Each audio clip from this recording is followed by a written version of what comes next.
காணாத கண்களில்லை, காணாமல் நாளது நகர்வதில்லை.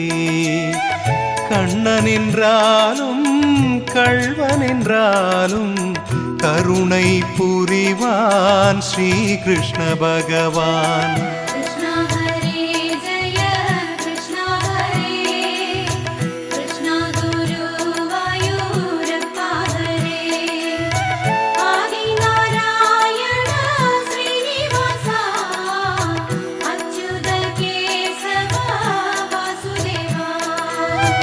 அழகிய கண்ணனின் அடிதனை எண்ணுவர், அவனது தொல்லைகள் அனைத்தையும் தாங்குவர்.